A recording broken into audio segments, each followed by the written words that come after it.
welcome to Forever We Are Young. Now, my last video was kind of a long time ago. I had to get back into, making my videos because I feel like I'm kind of scared.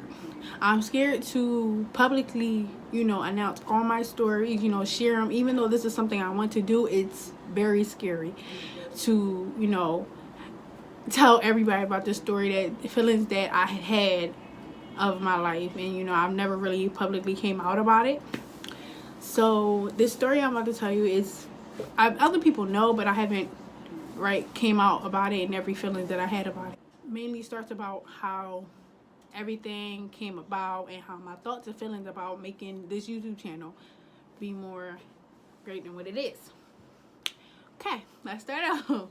So when I was very young, I used to live with my father. At the time, we're gonna call him my father, okay? So during that time, I knew him as my father, and that's who I knew. When I was around him, I was very happy and everything. Now, memories that I have of with him are not very the best because of when I was with him, they weren't the best. But all I remember was, no matter what, when I was with him, I smiled. I was happy because he was my happy place. Okay, cool. Now, it was a time when I was a child. I remember getting kicked out of a place, and it was I think it was my cousin, but I'm not really sure, but I'm pretty sure it was, which was like close to him, his big cousin or something like that.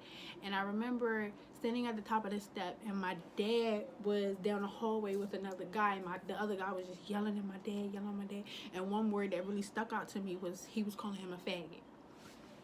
And at the time, of course, I'm young, I didn't understand it all. So, I'm sitting here, and as they were arguing, they started moving close to me. I'm sitting here crying. I'm not aware of what was going on, but I just knew it was a lot of anger and frustration. It was just a lot of emotion going all over. And the only other thing that I remember was getting out of a car, and we was in front of my uncle's house, and that was just it. Now, as I got older, a lot of things happened where I had to move away from him because I knew at that time he was very sick. And we moved from Georgia, moved back to Philadelphia, moved to Florida, we moved all over. And I kind of was confused, and I was all over the place. I never knew what was exactly going on, except that when I was with my dad, everything seemed to be right. He made everything possible for me.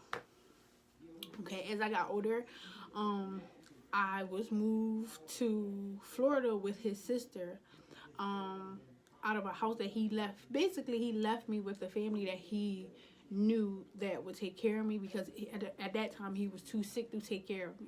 But I just didn't understand what was going on. I remember one time I was with the family, and we went to go visit him at another house. And before I could see anything, I came into the room, and I just looked at him, and I remember crying. And it's so sad because I remember that night so distinctly. It was his birthday. We had just bought him a cake and everything. So, fast forward. So, I ended up getting taken from that family, and I remember that night so crazy because I was crying. I heard so many stories about me, crawling into a wall, not wanting to go. But basically, I had to move on with his sister to Florida. That's where I spent most of my life. When I was in Florida, I went through a lot of situations. I went through two, distinct situations where I encountered molestation. And with that, it was one with my older cousin. We're going to keep him unknown. And then later on in life, it was my uncle. That was my dad's sister's husband. But during one happened, one time we was at the apartment, and then a couple years later, that's when the big situation happened with my uncle.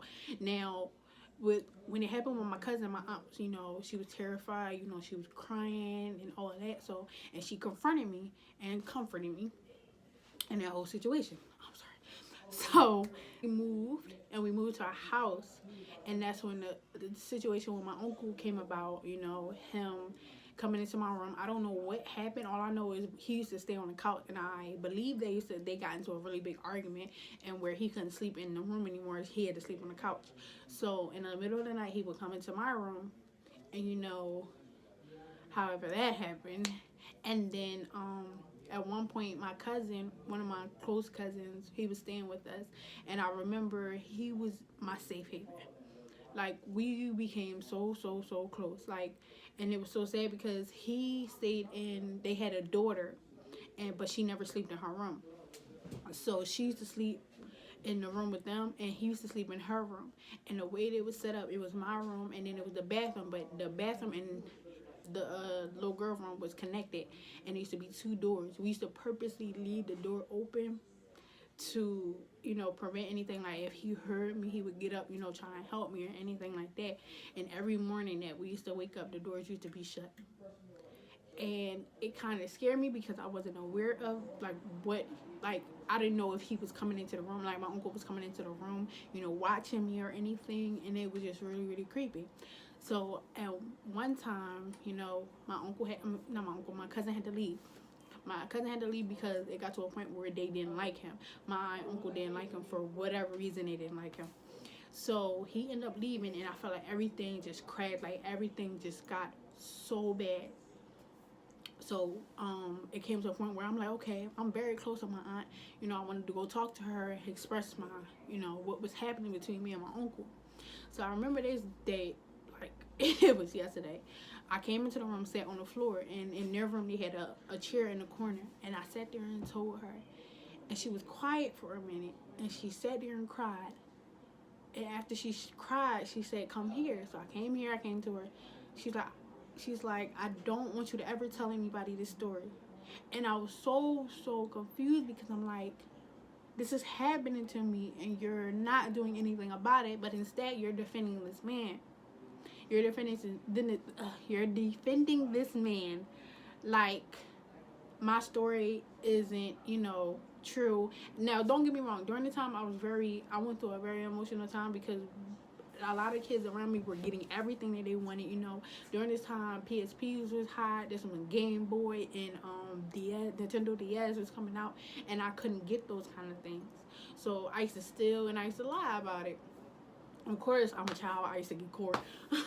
So I don't know if she put that in effect and didn't believe me, but that kind of hurt me. So I kind of, was standoffish towards both of them.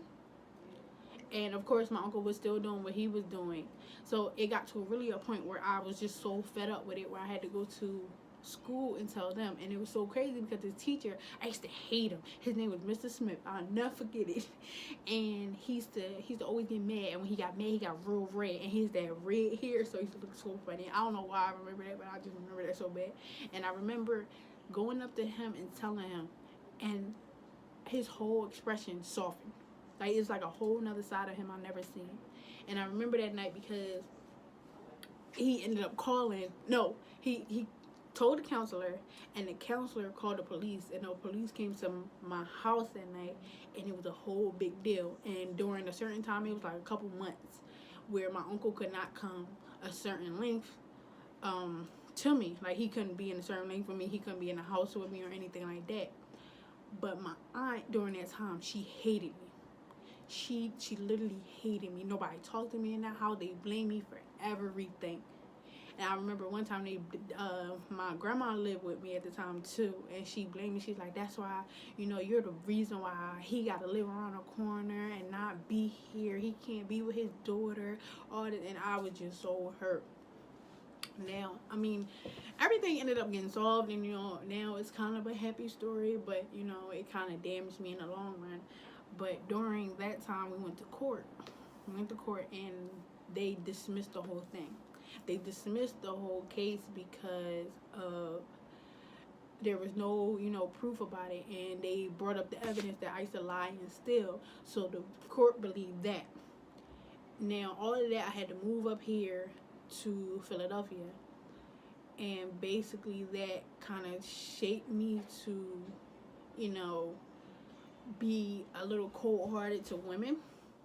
I wouldn't say really cold-hearted, but that made me realize, like, a lot of women are not here for one another. They're not here to comfort one another. They'd rather sit here and defend a man than sit here and lying to him. And it's crazy because now majority of my family that is on my aunt's side and all that, they don't like me because they felt like I lied about the whole situation with my uncle, which is really crazy. And you would think, like, woman to woman, you would believe that, And you know, why would a woman lie about it? I get a lot of women lie about it, but I was a child. You know, I would never lie about it or that, you know. But I mean, that is what it is. And that's what made me really realize like things have to change. Now I don't know what, it's so crazy because I put forgiveness in my heart, and I told myself I would forgive him. It was so many years where I wanted to really like go down south and really kill him. Like I said that if I ever was to touch Florida again, I would seek him down and literally kill him. I didn't care, none of that. And I put forgiveness in my heart. And one day I wrote him looking for my aunt, and I also forgave my aunt for it too, because at the end of the day, that was my aunt and I loved her. You know, she made a mistake, and it's so crazy.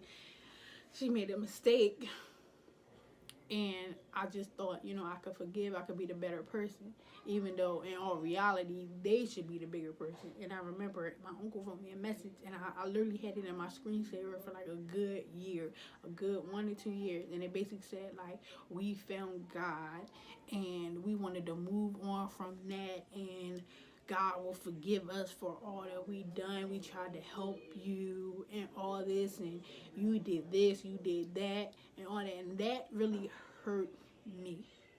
That really hurt me. Now, and I'm just expressing my story because it's like, it's a lot of women out here that are not able to express it like I am. And I've come to peace with it, and I've done a lot of things to forgive myself, and you know, rethink a lot of situations and make it seem like I didn't do it. It wasn't my fault that it happened. You know, it's very cruel people out in this world, and I just wanted to be able to express that it's okay to tell your story, because your story strengthens you to be the better person that you are, and nobody should have to ever hold you back from that. So a lot of hurt, but that hurt will end up being your strength. And that's my story. This is Stephanie Lynn. Don't forget to subscribe and follow me on Instagram. Thank you.